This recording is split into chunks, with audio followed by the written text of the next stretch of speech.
ଖାଲି ହଲେଇ ହଲେଇ ଷ୍ଟକ୍ ମାଳରୁ ଅଣ୍ଡା ଖସୁଛି।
Ire so, e ti to mala ti.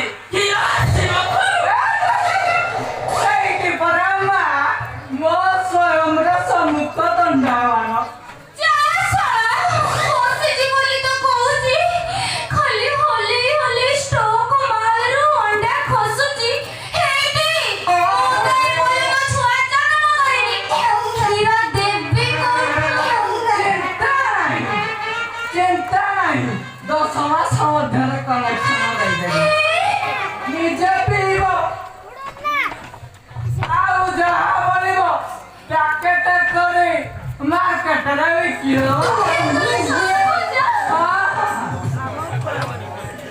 Bapak re, ini tuh, itu kau bener tapi digoda kau cakap.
ନିଜେ ଖାଉନ ଅନ୍ୟ କାହାକୁ ଖାଇବାକୁ ବି ଦଉନ ଭାଉଜଙ୍କର ଏଇ ଭୋକିଲା ଆଖିଟା ଦେଖିଲେ ମତେ ଠିକ ଜଣା ପଡୁଛି ଭାଉଜଙ୍କ ମନରେ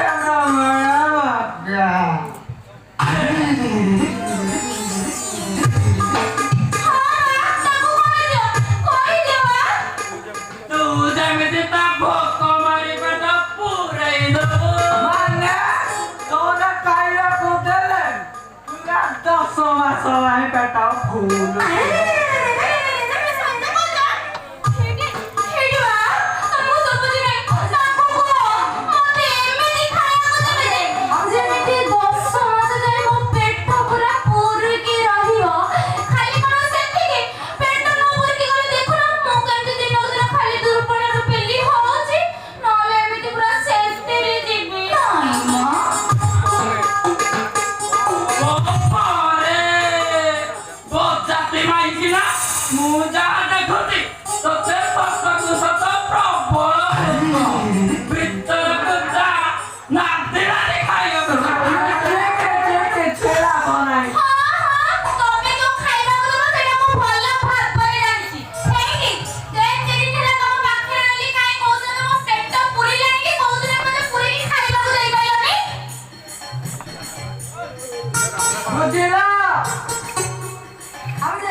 ଚାକିରି ଦେଇସାରିଲା ପରେ ସିଏ ମତେ ଖୁଆଇବାକୁ ଦେବେ।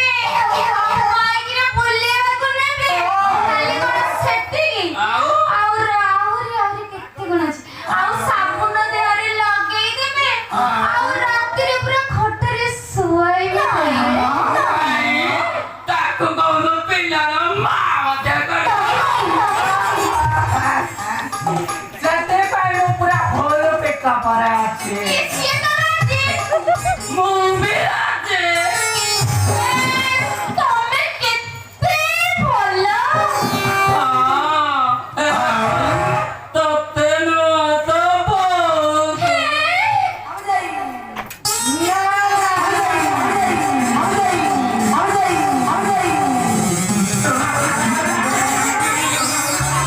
ପାଣି ପଡ଼ା ଜୁଗୁଣି ଖିଆ ଗଜା ସଦରା ନେ ଲୋକ ଦେଖିଆ ବାଘ ଖିଆ।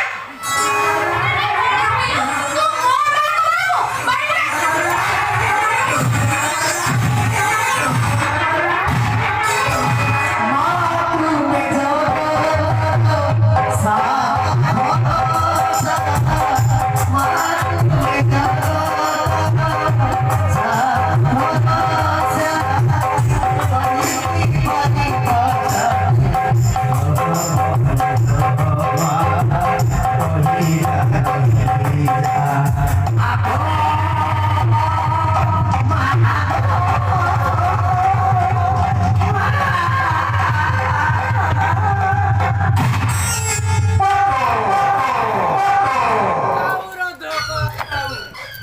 ସେ ବୁଢ଼ାଟି ଆଉ ଜୀବନ ଅଛି ସେ ଆଉ ଉଠି ପାରିବ କି ଜଣା ନାହିଁ ତମେ ମୋ ପାଖକୁ ଆସ ଆଗ ମୋ ପାଖକୁ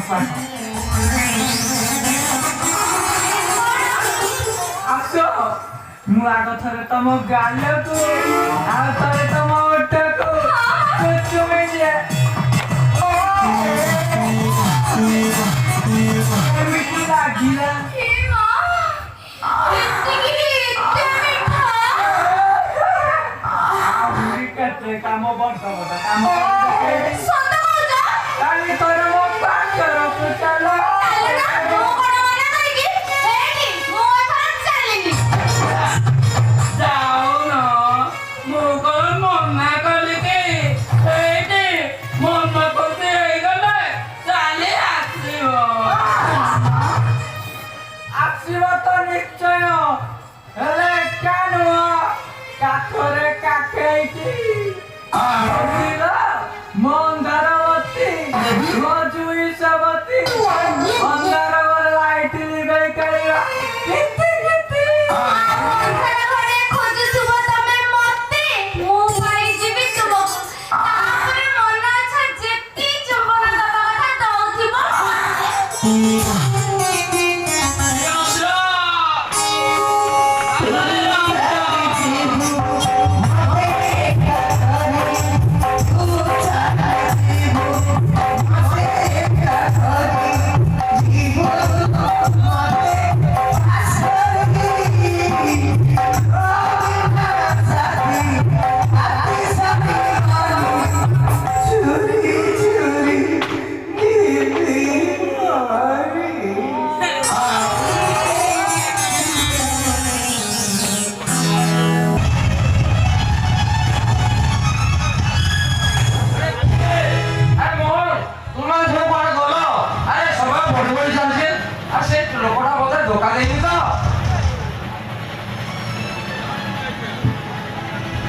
ଡାଡି, ଆପଣ ଏତେ ଅଦ୍ଭୁତ ମଣିଷ, ଆପଣଙ୍କ ଜିଦ୍ ସେଠି ଅଦ୍ଭୁତ ପ୍ରକାର।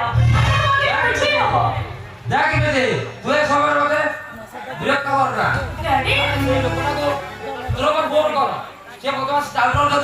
মতে দোকান নেই যায় তাহলে এই যে তাকে শোন করবে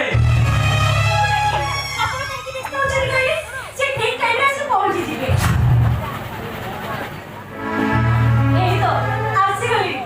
ସାରେ ଆପଣଙ୍କ ପାଇଁ ଗନ୍ଧମାଧବ ପର୍ବତ ଟେକି ଆଣିଥିଲି ଆପଣ ମତେ ସୁଟ କରିବେନି ତ ଆଉ କଣ ଏ ଯୁଗ ଖରାପ ମତେ ସେ ଲୋକଟା ଗଲା କୁଆଡେ ଓହୋ ଏତେ ବ୍ୟସ୍ତ ହେଲେ ଚଳିବ ଆରେ ଅପ ଗୋବିନ୍ଦ ଆରେ ଭିତରକୁ ଆ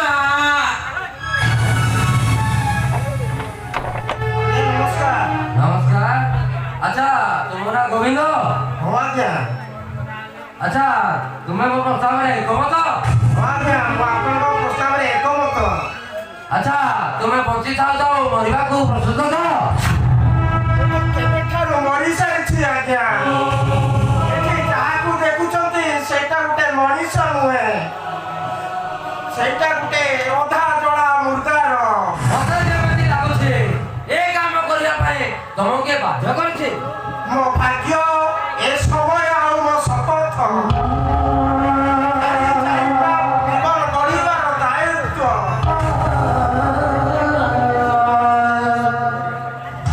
ସେମାନଙ୍କ ଭାଗ୍ୟ ଗଢ଼ିବା ପାଇଁ ମୁଁ ଆଜି ଅନ୍ଧ ହୋଇଯାଇଛି ଅନ୍ଧ ଆରେ ପରିଣାମ ତମକୁ ଅଙ୍ଗ ପଡ଼ିବ ଏ ସମାଜ ତମକୁ ଘୃଣା କରିବ ଆଉ ନିଜ ପରିବାର ଲୋକ ତମକୁ ଦେଖିଲେ ମୁହଁ ବୁଲେଇ ଚାଲିଯିବେ।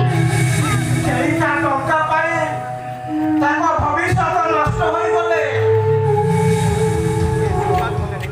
ଏ ସମାଜ ମୋତେ ନିନ୍ଦା କରିବ ଆଉ ସେଇ ଭାଇ କହିବେ ଆମ ବଡ଼ ଭାଇ ଆମ ଜୀବନ ନଷ୍ଟ କରିଦେଲେ ତାମାନେ ଆଉ ମୋ ଛୋଟା ପୁଅଟା କହିବ ହେ ଭଗବାନ ମୋତେ ଏମିତି ବାପାର ଔରସରୁ କେବେ ଜନ୍ମ ନ ଦିଅ ତମେ କଣ ଏତେ କରିବ? ସେ ଅଯୋଗ୍ୟ ସ୍ୱାମୀ କହି ମୋତେ ଘୃଣା କରିବ ତମେ କଣ ଏତେ କରିବ? ତମର ସାମାନ୍ୟ ଅଭାବକୁ ତମେ ପୂରଣ କରିପାରିବନି? ମା ମନରେ ପରା ମୋର ସୁମାରୀ ସ୍ୱପ୍ନ ମଝିଆ ଭାଇଟା ମୋର ଇଞ୍ଜିନିୟର ହେବ ସାନ ଭାଇଟା ମୋର କଳା କୋଟ୍ ପିନ୍ଧି କେସ୍ ଲଢ଼ିବ ଆଉ ଛୋଟା ପୁଅଟା ବିନା ଆଶା ବାଡ଼ିରେ ବାଟ ଚାଲିବ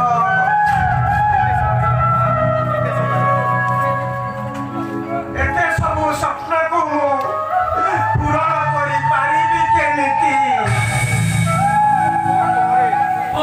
ପରେ ସିଏ ତ ସେଇଥିପାଇଁ ଏଠିକି ଆସିଛି। ତମେମାନେ କଥାଟା କେତେ ଘାଟୁଛ କାହିଁକି? ଆରେ ଦୂର ତ ଶବ ବାହକମାନଙ୍କୁ ରେଡି କରନ୍ତୁ, ଶବ ବାହାର କରିବା। ଶବ ଯାତ୍ରାରେ ଆସିଲା ଶବ ବାହକମାନେ ପ୍ରସ୍ତୁତ ଅଛନ୍ତି। ଶୁଣିଲ ଗୋବିନ୍ଦ, ତମେ 1 ବର୍ଷ ପାଇଁ ଶ୍ମଶାନ ଘାଟକୁ ଯିବ। ସେଇଟାରେ ତୁମେ ଅନେକ ଦୂରକୁ ଚାଲିଯିବ। ତୁମର ଛାଇ ମୋ ପରିବାର ଉପରେ ପଡ଼ିବ ନା ତୁମ ପରିବାର ଉପରେ ପଡ଼ିବ? କାରଣ ଏଥିରେ ଉଭୟଙ୍କର ପରିବାରରେ ଅମଙ୍ଗଳ ହେବ।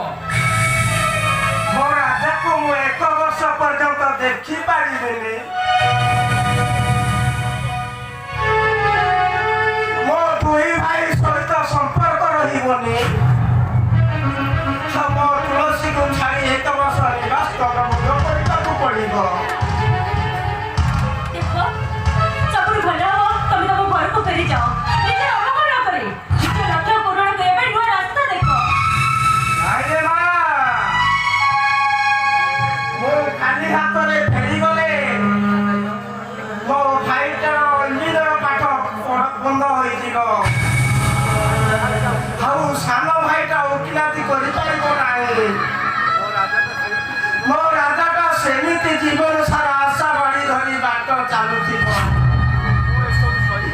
ହେ ସବୁ ମୁଁ ସହିପାରିବିନି ବୁଝାଇ ଦେବି ଛାତିକୁ ପଥର କରି ମନକୁ ମୋର ବୁଝେଇ ଦେବି ପରେ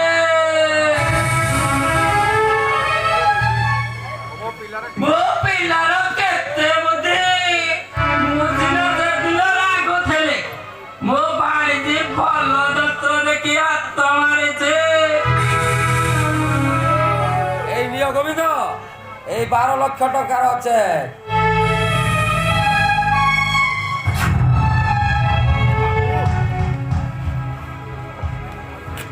ବାବୁ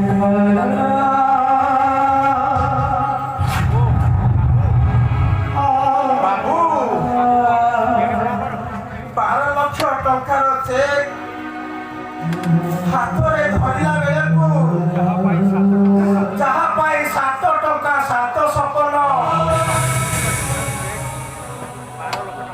ହେ 12 ଲକ୍ଷ ଟଙ୍କାର ଚେକ୍ ହାତରେ ଧରିଲା ବେଳକୁ ମତେ ଯେମିତି ସପନ ଲାଗୁଛି ବାବୁ ଆପଣମାନେ ତ ବାହାର ଲୋକ କେତେ ପାଉନି। ବାବୁ ଆମ ଘର ଲୋକ ଜଣକୁ ଡାକି ଦିଅନ୍ତନି। ପରେ ସେ କାମ କର ମୁଁ ବାକି ରଖିଛି। ଆରେ ସବୁ ବାକଣା ଆସିଲେଣି ସବୁ ବାହାରକୁ।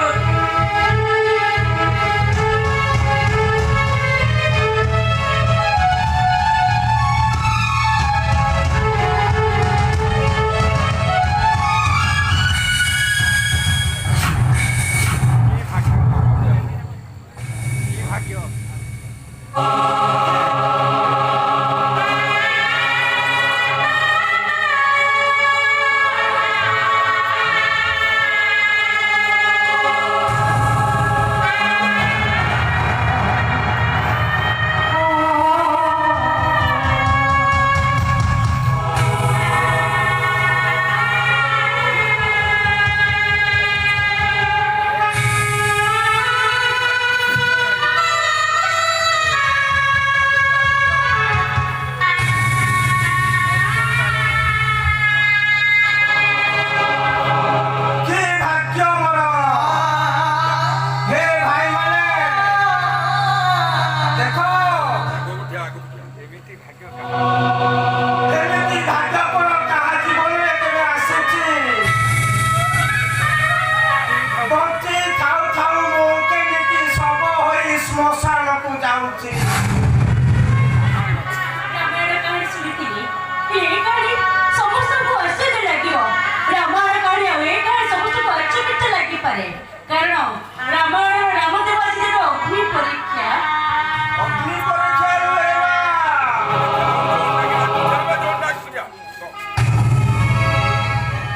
ଅଗ୍ନି ପରୀକ୍ଷା ନହେବା ଏ ହେଉଛି ମୋ କପାଳ ରେଖାରେ ଲେଖା।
ହବ ହଁ ନିଜ ଭାଇମାନଙ୍କୁ ମଣିଷ କରିବା ପାଇଁ 12 ଲକ୍ଷ ଟଙ୍କାରେ ମୋ ଡାଡିଙ୍କ କଣ୍ଡିସନରେ ଅଛି ସାନକୁ ଯାଉଛି କିଏ ସେ ଲୋକ